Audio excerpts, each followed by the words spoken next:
கடந்த சில வாரங்களா வந்து வீடியோஸ் இந்தியன் படத்த பத்தி வீடியோ பண்ணும்போது, பல பேர் வந்து நம்மகிட்ட சில கருத்துக்கள வந்து வைக்கிறாங்க. என்னன்னா, இந்தியன் திரைப்படம் வந்து கமல் சாரோட வாழ்க்கையில மிக முக்கியமான திரைப்படம். அதாவது 1996ல ரிலீஸ் ஆன படம். ரொம்ப முக்கியமான திரைப்படம். மிகப்பெரிய வந்து இண்டஸ்ட்ரி ஹிட், மிகப்பெரிய பிளாக் பஸ்டர். அதுல மாற்று கருத்து யாருக்குமே கிடையாது.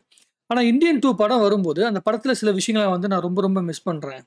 முதல் படத்துல வர சில அற்புதமான விஷயங்கள நான் மிஸ் பண்றேன் அப்படின்னு சொல்லி வந்து நான் ஒரு டீட்டெயிலிங்கா வந்து சொல்லி ஒரு வீடியோ ஒண்ணு போட்டேன். அந்த வீடியோ போடும்போது சில பேர் என்ன சொல்றாங்கன்னா, அது பயங்கரமா தான் வரும். சங்கர் சாருக்கு தெரியாத விஷயம் தான் வந்து அனிருத்துக்கு தெரியாத விஷயம். அல்லது வந்து பார்த்தீங்கன்னா, சுபாஸ்கரன் சார் வந்து ப்ரொடியூஸ் பண்றாரு. அவருக்கெல்லாம் தெரியாத விஷயம் தான் உனக்கு தெரிஞ்சிருச்சா அப்படின்னு சில பேர் வந்து சொல்றாங்க. நான் அப்படிலாம் வந்து எனக்கு எல்லாமே தெரிஞ்சிருச்சுங்கிற அந்த கான்செப்ட்ல நான் சொல்லல. நான் சொல்ல வர்றது என்னன்னா, ஒரு ஆடியன்ஸ் பாயிண்ட் ஆஃப் வியூல வந்து சில விஷயங்கள் நம்ம எதிர்பார்ப்போம். எப்படின்னா வந்து அந்நியன் படம் மாதிரி ஒரு படத்த வந்து நம்மளுடைய சங்கர் சார் குடுப்பார் அப்படின்னு எதிர்பார்த்து நம்ம ஐ படம் போய் பார்க்க போறோம். ஆனா அந்நியன் படம் மாதிரி வந்து ஐ படம் இருந்துச்சா? இல்ல. ஸோ அந்த மாதிரி தான் நான் வந்து ஒரு விஷயத்த கேட்கிறேன். அந்நியன் படத்துக்கும், ஐ படத்துக்கும் இடைப்பட்ட மிகப்பெரிய வித்தியாசம் என்ன? அ ஐ படத்த வந்து பார்த்தீங்கன்னா, டயலாக் எழுதுனது வந்து சுபா அப்படின்னு நெனைக்கிறேன் அவங்க எழுதுனது. ஆனா அந்நியன் படத்துக்கு வந்து டயலாக் எழுதுனது வந்து நம்மளுடைய சுஜாதா சார். ஸோ சுஜாதா சாருடைய இருப்பு அப்படிங்கிறது வந்து ரொம்ப முக்கியமானது. நான் என்ன நம்புறேன்னா, விசு சார் வந்து அடிக்கடி ஒரு டயலாக் சொல்லுவாரு. ஒரு படம் வந்து மிகப்பெரிய அளவுக்கு வெற்றி அடையறதுக்கு 2, 3 விஷயங்கள் காரணமா இருக்கும். அதுல ரொம்ப ரொம்ப முக்கியமான விஷயம், திரைக்கதையும், வசனங்கள் தான் மிக மிக முக்கியமான விஷயம் அப்படின்னு சொல்லுவாரு. திரைக்கதை அப்படிங்கிறது வசனங்களால் நகர்த்தப்படுவது தான் அந்த காலத்து சினிமா. முழுக்க முழுக்க விசு சாருடைய எல்லா படங்களுமே வசனங்களால் தான் வந்து நகர்த்தப்படும். ஸோ வசனங்களுக்குன்னு ஒரு முக்கியத்துவம் இருக்குது அப்படிங்கிற விஷயத்த நான் வந்து இந்த ஜென்ரேஷன்ல வந்து உணர்ந்தது வந்து சுஜாதா சாருடைய வசனங்கள பார்த்து தான் நான் வந்து மிகப்பெரிய அளவு வந்து உணர்ந்தேன். நம்ம மணிரத்னம் சாரும், சுஜாதா சாரும் சேர்ந்து இணைஞ்சு வேலை செஞ்ச அத்தனை திரைப்படங்களுமே ரொம்ப அற்புதமா இருக்கும். அலைப்பாயுதேவா இருக்கட்டும், அதே மாதிரி வந்து பார்த்தீங்கன்னா, நெறைய திரைப்படங்கள் வந்து அவங்க 2 பேரும் ஒர்க் பண்ணியிருக்காங்க. அதுல ரொம்ப ரொம்ப எனக்கு மனசு நெருக்கமான படம் வந்து அலைப்பாயுதே. ஸோ, அப்படிப்பட்ட படங்கள்ல அந்த வசனங்களுக்குன்னு ஒரு இம்பார்ட்டன்ஸ் இருக்குல்ல. அந்த சக்தி கிட்ட பேசுற வசனம் அந்த மாரிலாம் இருக்குல்ல. அது வந்து ரொம்ப ரொம்ப ரொம்ப மனசு நெருக்கமானது. அத விட மிக முக்கியமா கமல் சார் கூட வந்து நம்ம சுஜாதா சார் வந்து ஒர்க் பண்ண விஷயங்கள்லாம் ரொம்ப ரொம்ப அற்புதமான விஷயங்கள் வந்து ஒர்க் பண்ணியிருக்காரு படங்கள்ல. உதாரணத்துக்கு இந்தியன் படமா இருக்கட்டும். அதே மாதிரி வந்து ச ச நம்மளுடைய கமல் சாருடைய மருதநாயகம் படத்துடைய ஸ்க்ரீன் பிளே வந்து ஒர்க் பண்ணது. அதில டயலாக் எழுதுனது வந்து பார்த்தீங்கன்னா, கமல் சார் தான். திரைக்கதை எழுதுவது எப்படி அப்படின்னு ஒரு புத்தகத்தில, மருதநாயகம் படம் வந்து எப்பேர்ப்பட்ட படம் அப்படிங்கிற விஷயத்த வந்து சுஜாதா சார் வந்து எழுதியிருக்காரு. தமிழ் சினிமாவுக்கு மருதநாயகம் மாதிரி ஒரு படம் வராமல் போனது மிகப்பெரிய வந்து என்ன சொல்றதுன்னா, இழப்பு அப்படின்னு சொல்லியிருக்காரு. ஏன்னா முழு திரைக்கதையுமே நாங்க எழுதி முடிச்சுட்டோம். கமலும் நானும் எழுதி முடிச்சுட்டோம். ஆனா அது வந்து வர முடியாம போனது வந்து காலத்தோட கட்டாயம். என்ன பண்றதுன்னு தெரியல. கண்டிப்பா ஃபியூச்சர்ல வந்துச்சுன்னா, அது மிகப்பெரிய ஒரு இம்பாக்ட்ட வந்து தமிழ் சினிமால ஏற்படுத்தும் அப்படின்னு வந்து சுஜாதா சார் வந்து எழுதியிருக்காரு. ஸோ ஒரு படம் வந்து வசனங்களால் மிகப்பெரிய அளவுக்கு, திரைக்கதையால் மிகப்பெரிய அளவுக்கு வந்து பார்த்தீங்கன்னா, வித்தியாசமா பார்க்கப்படும். இந்தியன் 1 படம் இருக்குல்ல, அந்த படத்துல வந்து கமல் சார் வந்து நேஷனல் அவார்ட் வாங்குன படம். அந்த டைம்ல வந்து டெக்னிக்கலி ரொம்ப ரொம்ப ஸ்ட்ராங்கான திரைப்படம் வந்து இந்தியன் படம்.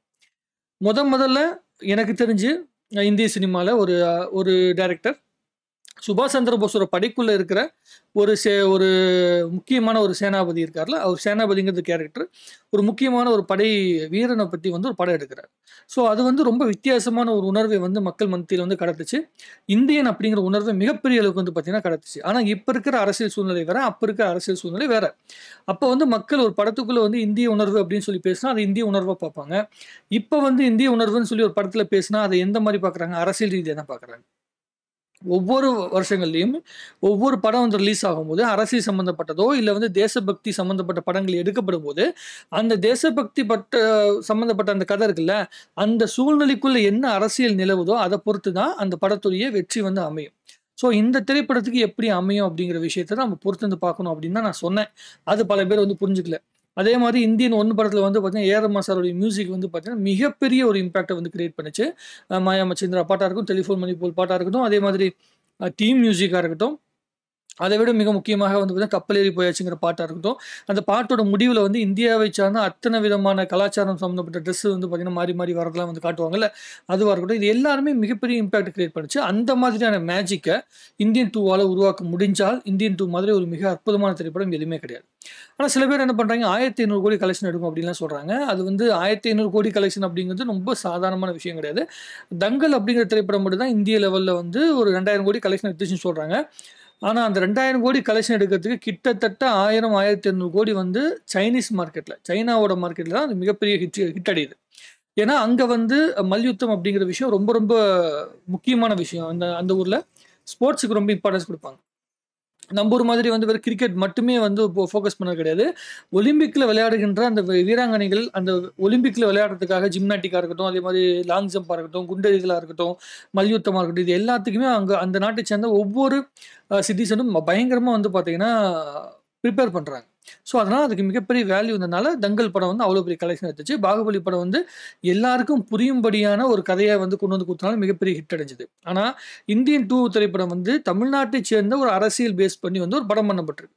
இது வந்து இந்திய லெவல் அரசியலுக்கு அது ஒர்க் அவுட் ஆகுமா? அப்படிங்கிற கேள்விக்குறி இருக்கு. அந்த இந்திய லெவல் அரசியல் வந்து போர்ட்ரேட் பண்ணி காட்டப்படும்போது, அது எந்த அளவுக்கு அழுத்தமான வசனங்களால் நிரப்பப்படுது அப்படிங்கிறது இங்க கேள்விக்குறியா இருக்கு. ஸோ, இந்த மாதிரி கம்பேரிசன் பண்ணும்போது தான் நமக்கு வந்து சில கேள்விகள் வருது. இப்ப வரைக்கும் சொல்றேன், கமல் சாரோடைய பெர்ஃபார்மன்ஸ் மேலயோ, கமல் சாரோடைய உழைப்பு மேலயோ யாருமே வந்து இங்க வந்து அவநம்பிக்கை வைக்கல. பட் ஆனா, எவ்வளவுதான் உழைப்பு போட்டாலும், அந்த உழைப்புக்கு உண்டான திரைக்கதையும், வசனங்களும் இல்லாமல் ஒரு படத்த மிகப்பெரிய இடத்துக்கு கொண்டு போய் சேர்த்த முடியாது. இப்ப நீங்க மஞ்சுமல் பாய்ஸ்ன்னு ஒரு படம் வந்து சர்வசாதாரணமாக 20, 25 கோடி ரூபாய்க்குள்ள தான் எடுக்கப்பட்ட படம். 25 கோடி கூட இருந்திருக்காது. 10, 15 கோடிக்குள்ள தான் அந்த படம் எடுக்கப்பட்டிருக்கும். ஆனா, அந்த படத்துக்குள்ள இருந்த வசனங்களாகட்டும், படம் எடுக்கப்பட்ட திரைக்கதை இருக்குல்ல, அத வந்து போர்ட்ரேட் பண்ணி சொல்லப்பட்ட விதம் இருக்குல்ல, அதுதான் அந்த படத்துடைய வெற்றிக்கு மிகப்பெரிய காரணமாக நம்ம கருதுறோம். ஸோ, அந்த மாதிரியான திரைக்கதையில வந்து மிகப்பெரிய மேஜிக்க சங்கர் சார் உருவாக்கி இருந்தார்னா, அதை விட மிக அற்புதமான விஷயம் எது கிடையாது. இது எல்லாமே ஒரு அசம்ப்ஷன் தான். எனக்கு இப்படிலாம் இருந்தா நல்லா இருக்கும். நான் வந்து படத்த வந்து சங்கர் சார்ட்ட இருந்து இத நான் எதிர்பார்க்கிறேன். அப்படிங்கிற மாதிரி ஒரு தோற்றத்துல நான் சொல்றேன். அத புரிஞ்சுக்காம பல பேர் நம்மள புடிச்சுக்கிட்டு கமெண்ட்ல வந்து சில பேர் வந்து புரிஞ்சுக்காம நீ வந்து கமல் சார பத்தி இப்படி பேசுற, அப்படி பேசுறன்னு அப்படிலாம் ஒண்ணுமே பேசல. ஒரு படம் வரும்போது அந்த படத்து மேல எதிர்பார்ப்பு கூட்டுறது என்ன விஷயம்? ஒண்ணு படத்த பத்திய நம்மளுடைய சந்தேகங்கள எழுப்பினோம்னா, ஒரு படத்தோட எதிர்பார்ப்பு கூடும். இன்னொன்னு படத்த வந்து புகழ்ந்தோம்னா எதிர்பார்ப்பு கூடும். இப்ப முதல் பாடல் வந்து ரிலீஸ் ஆகும்போது, அந்த பாடல் வந்து கப்பலேறி போயாச்சு பாட்ட வந்து கொஞ்சம் ஞாபகப்படுத்துற மாரி இருந்துச்சு. அதுக்கு ரொம்ப ரொம்ப புடிச்சிருந்தது அந்த பாட்டு. அதுக்கு பிறகு அந்த பாரா அப்படிங்கிற பாட்டு வந்து எனக்கு ரொம்ப புடிச்சிருந்தது. சில பேர் அதுலயும் சில பேர் வந்து நெகட்டிவான கமெண்ட்லாம் போட்டிருந்தாங்க. ஆனா நமக்கு அதெல்லாம் கிடையாது. எனக்கு அந்த பாட்டு புடிச்சிருந்தது. 2வது பாட்டு எனக்கு ரொம்ப ரொம்ப ரொம்ப புடிச்சிருந்தது. ஆனா சில பேருக்கு அது புடிக்கல. அதுவே சில பேர் கமெண்ட்ல போடுறாங்க. இது ரொம்ப நார்மலா தான் இருக்கு. ஒரு புது மியூசிக் டைரக்டர் போட்ட மாரி தான் இருக்கே தவிர, அனிருத் வந்து ஏற்கனவே இவ்வளோ மெச்சூர்டான மியூசிக் டைரக்டர் போட்ட மாரி மியூசிக் இல்லைன்னு சொல்லி வந்து சில பேர் கமெண்ட் போட்டிருக்காங்க. நான் சொல்றேன், ஒரு படத்துக்கு அவங்க குடுக்கக்கூடிய சிச்சுவேஷனுக்கு ஒரு டைரக்டர் எதுல சாட்டிஸ்ஃபை ஆகுறாரோ, அந்த மியூசிக் தான் வந்து குடுக்க போறாரு. அனிருத் என்னதான் நீங்க வேலை வாங்குனாலுமே, சங்கர் சார் ஓகே சொல்ட்டாரு. இந்த சீனுக்கு, இந்த சிச்சுவேஷனுக்கு இது எனக்கு போதும் அப்படின்னு சொல்லிட்டாருன்னா, அதோட முடிஞ்சிருச்சு. அதுக்கு மேல அவர் ஒர்க் பண்ண மாட்டாங்க. அதுக்கப்புறம் அடுத்த ஒர்க் பண்ணுவாங்க. ஏன்னா 15 படம் அனிருத் வந்து தொடர்ந்து மியூசிக் பண்ணிட்டு இருக்காரு. ஸோ, ஒரு டைரக்டருக்கு எவ்வளோ போதும்னு சொல்றாங்களோ, அதோட வந்து அவர் நிறுத்திப்பாரு. ஸோ, அந்த மாதிரி எடுக்கப்பட்ட மியூசிக் தான் வந்திருக்கு. இன்னும் நெறைய அப்டேட் இன்னைக்கு வந்து பார்த்தீங்கன்னா, எல்லா பாடலும் ரிலீஸ் ஆகப்போகுது. ஜூன் 1ஆம் தேதி இன்னைக்கு எல்லா பாடலும் ரிலீஸ் ஆகப்போகுது. ஸோ, அப்படி ரிலீஸ் ஆகும்போது, அது இன்னும் மிகப்பெரிய இம்பாக்ட் வந்து கிரியேட் பண்றதுக்கான வாய்ப்புகள் உண்டு. என்ன மேடையில பேசப் போறாங்க, கமல் சார் என்ன பேசப் போறாரு, சங்கர் சார் என்ன பேசப் போறாரு, என்ன ஒரு ஏதாவது ஒரு என்ன சொல்றேன்னா, ஒரு சின்ன ஒரு க்ளூ குடுக்குறாங்கன்னு வச்சுக்கங்களேன். படத்துல இது மாரி வித்தியாசமா நாங்க பண்ணியிருக்கோம். அப்படி பண்ணியிருக்கோம், இப்படி பண்ணியிருக்கோம்னு ஏதாவது ஒரு க்ளூ குடுத்தாங்கன்னா, அது மூலமா நமக்கு சில எக்ஸ்பெக்டேஷன் கிரியேட் ஆவறதுக்கு உண்டான வாய்ப்புகள் உண்டு. நான் ரொம்ப ரொம்ப அந்த கோல்டன் எராவ வந்து மிஸ் பண்றேங்க. 1995லேருந்து வந்த கோல்டன் எராவ வந்து நான் மிஸ் பண்றேன். ரொம்ப ரொம்ப அற்புதமான ஒரு சினிமா ரசிகர்கள் அப்ப இருந்தாங்க. ஒரு படத்த படமா பார்த்தாங்க. ஒரு படம் என்ன உணர்வுகள் எடுக்கப்படுதோ, அந்த உணர்வுகளே பார்க்கப்பட்டாங்க. இப்ப இங்க என்ன சில பேர் என்ன தெரியுமா வந்து சொல்றாங்கன்னா, ஒரு படம் வந்து ஒரு பர்ட்டிகுலர் கேஸ்ட் ஓரியன்டடா ஒரு படம் வருதுன்னு வச்சுக்கங்களேன். அது வந்து ஒரு கேஸ்ட் ஓரியன்டடா பார்க்க மாட்டாங்க. அந்த கேஸ்ட்டுக்குள்ள வர ஒரு கேரக்டரா தான் அப்ப பார்த்துட்டு இருந்தாங்க. அப்ப ஜாதி சண்டைலாம் வரல. ஒரு படம் வரும். சின்ன கவுண்டர்ன்னு பேர் வச்சு படம் பண்ணும்போது, ஒரு கேஸ்ட்டோட பேர்ல ஒரு படமே வரும்போது கூட யாருமே ஜாதி சண்டை போட்டுக்கல. ஆனா இப்ப போட்டுக்கிறாங்க. ஏன்னா, இப்ப வந்து எல்லாமே அரசியல் வயப்பட்டு போச்சு. ஸோ, இந்த சூழ்நிலைக்குள்ள படம் ஆரம்பிக்கப்பட்ட வருஷம் இருக்குல்ல, கிட்டத்தட்ட வந்து 5 வருஷத்துக்கு முன்னாடி வந்து இந்தியன் 2 படம் வந்து ஆரம்பிக்கப்பட்டிருக்கு. ஸோ, அந்த டைம்ல எடுக்கப்பட்ட அந்த அந்த டைம்ல வந்து இருந்த அரசியலுக்கும், இப்ப இருக்கிற அரசியலுக்கும் நெறைய வித்தியாசங்கள் இருக்கு. ஸோ, இந்த ட்ரெண்டுக்கு அது செட் ஆகுமா? ஏற்கனவே எடுக்கப்பட்ட கதை மறுபடியும் எடுக்கப்பட்டுச்சா? உதாரணத்துக்கு அந்நியன் படம் இருக்குல்ல. அந்நியன் படத்துடைய இன்னொரு வெர்ஷன் மாதிரி தான் வந்து நம்ம ஐ படத்த நம்ம பார்க்க முடியும். நீங்க நல்லா பார்த்தீங்கன்னா, அந்நியன் படத்துடைய பல அந்த ஸ்க்ரீன் பிளே மெத்தட் வந்து பார்த்தீங்கன்னா, நம்ம ஐ படத்துல வந்து ரிஃப்ளெக்ட் ஆனதுனால தான் ஐ திரைப்படம் நம்ம எதிர்பார்த்த மிகப்பெரிய வெற்றி அடையல. நீங்க ஐ படத்துல வந்து விக்ரம் சார் போட்ட உழைப்போட யார் பெருசா உழைப்பு போட்டிருக்க முடியும்? அவரு ஓடா தேஞ்சு போயிட்டாரு. அவ்வளோ உழைப்பு போட்டு கூட அந்த மிகப்பெரிய இம்பாக்ட் கிரியேட் பண்ண முடியல. உழைப்பு மட்டுமே பத்தாது.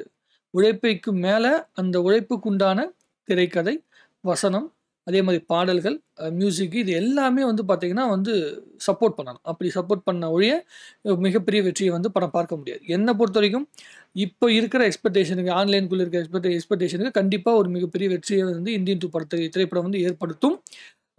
ரிப்பீட் வேல்யூ உள்ள படமாக இது இருந்துட்டா அதை விட மிக அற்புதமான விஷயமோ அதை விட மிக சந்தோஷமான விஷயமே ஒரு சினிமா ரசிகனாக எதுவுமே கிடையாது. நான் சேனாபதி கேரக்டர் வந்து எனக்கு எவ்வளோ பிடிக்கும் அப்படிங்கிற விஷயத்த நான் வார்த்தைகளில் சொல்ல முடியாது. நான் அந்த அளவுக்கு இந்தியன் திரைப்படத்தை பல முறைகள் பார்த்துருக்கேன். அந்த கஸ்தூரியோட அந்த இறப்பு வர அந்த சீக்வன்ஸ் மட்டும் பார்க்க மாட்டேன். அது ரொம்ப மனசுக்கு வந்து ரொம்ப பெயின்ஃபுல்லாக இருக்கும்னு சொல்லிட்டு வந்து அந்த ஒரு சீக்வன்ஸ் மட்டும் நான் பார்க்க மாட்டேன். ஏன்னா மொதல் வாட்டி பார்த்ததோடு சரி, தியேட்டரில் மொதல் வாட்டி பார்த்ததோடு சரி, அதுக்கப்புறம் நான் பார்க்கவே இல்லை.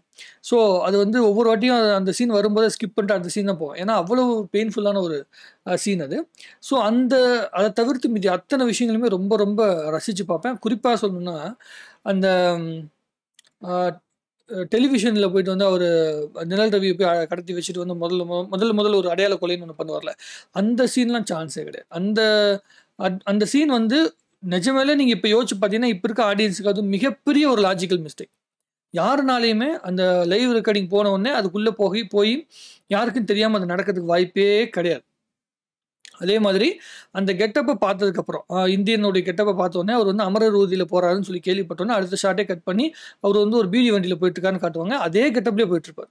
அதாவது டிவியில் என்ன கெட்டப்பில் வந்தாரோ அதே கெட்டப்லேயே வந்து பார்த்தீங்கன்னா போயிட்டுருப்பாரு. வெறும் தலைப்பாக்கு மட்டும் தான் கட்டியிருப்பார். ஆனால் அடையாளம் தெரியலன்னு சொல்லுவாங்க.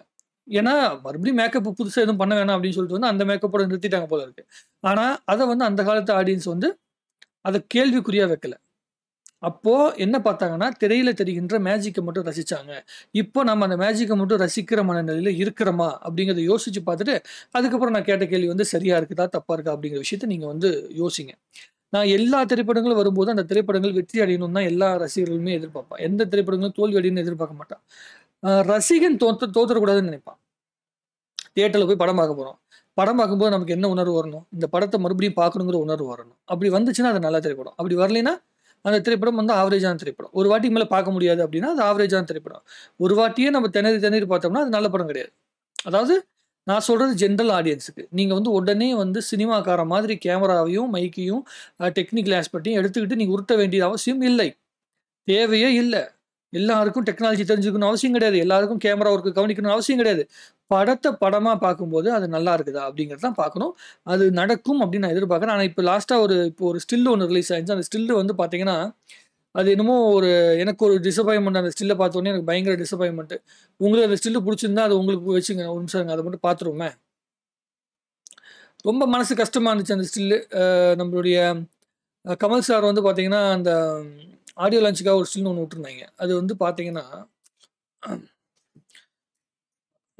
அதாவது சேனாபதி வந்து அப்பயே ஒரு 80 வயசு ஆள் அப்படிங்கிறனால இப்போ வந்து பார்த்தீங்கன்னா சேனாபதி அவர்களை வந்து எப்படி சொல்கிறது, இப்போ வந்து சேனாபதி அவர்களை வந்து பார்த்தீங்கன்னா ரொம்ப ஏஜ் இப்போ 100 வயசுக்கிட்ட வந்து அவர் கிட்டத்தட்ட ஆகுது.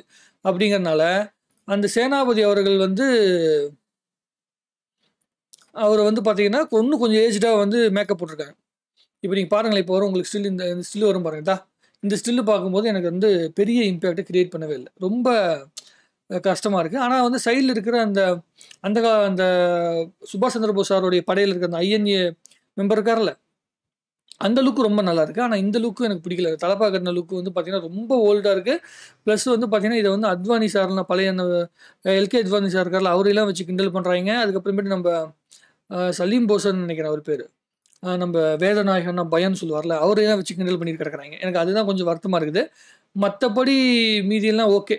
இன்றைக்கி பாட்டு வந்ததுக்கப்புறம் அதில் ஏதாவது தீம் மியூசிக் அது இதுன்னு வந்ததுக்கப்புறம் என்ன நடக்குது அப்படிங்கிற விஷயத்த நம்ம பொறுத்திருந்து பார்க்கலாம். உங்களுக்கு இந்தியன் 1 படத்துக்கும் இந்தியன் 2 படத்துக்கும் என்ன வந்து வித்தியாசமான விஷயங்கள் வந்து நீங்கள் எதிர்பார்க்குறீங்க அப்படிங்கிறத நீங்கள் கமெண்ட் எழுதுங்க. கமெண்ட்டில் ரொம்ப டீட்டெயிலாக நிறைய பேசலாம். பாடல் ரிலீஸ் ஆனதுக்கப்புறமேட்டு பாடல்களை பற்றி நாளைக்கு ரொம்ப டீட்டெயிலாக சில வீடியோக்கள் பார்க்கலாம். எல்லா பாட்டையும் தெளிவாக கேட்டுட்டு ஒவ்வொரு பாட்டையும் 1க்கு 2 கேட்டுருவோம். அதுக்கப்புறமேட்டு உட்காந்து ரொம்ப டீட்டெயிலாக நம்ம பேசலாம் அப்படிங்கிறது என்னுடைய தாட் ப்ராசஸ்ஸு. உங்களுடைய தாட் ப்ராசஸ். என் ஃப்ரெண்டு கூட இன்றைக்கி ஆடியோ லஞ்ச் போயிருக்கிறான். போயிட்டு என்ன பேசுகிறாங்க அப்படிங்கிற விஷயத்தை கேட்டுட்டு எது நல்லா இருந்ததுங்கிற விஷயத்தை அவன் அப்டேட் பண்ணுவான். அந்த அப்டேட்டையும் கேட்டுட்டு நாளைக்கு உட்காந்து டீட்டெயிலாக மறுபடியும் பேசுவோம். சரிங்களா?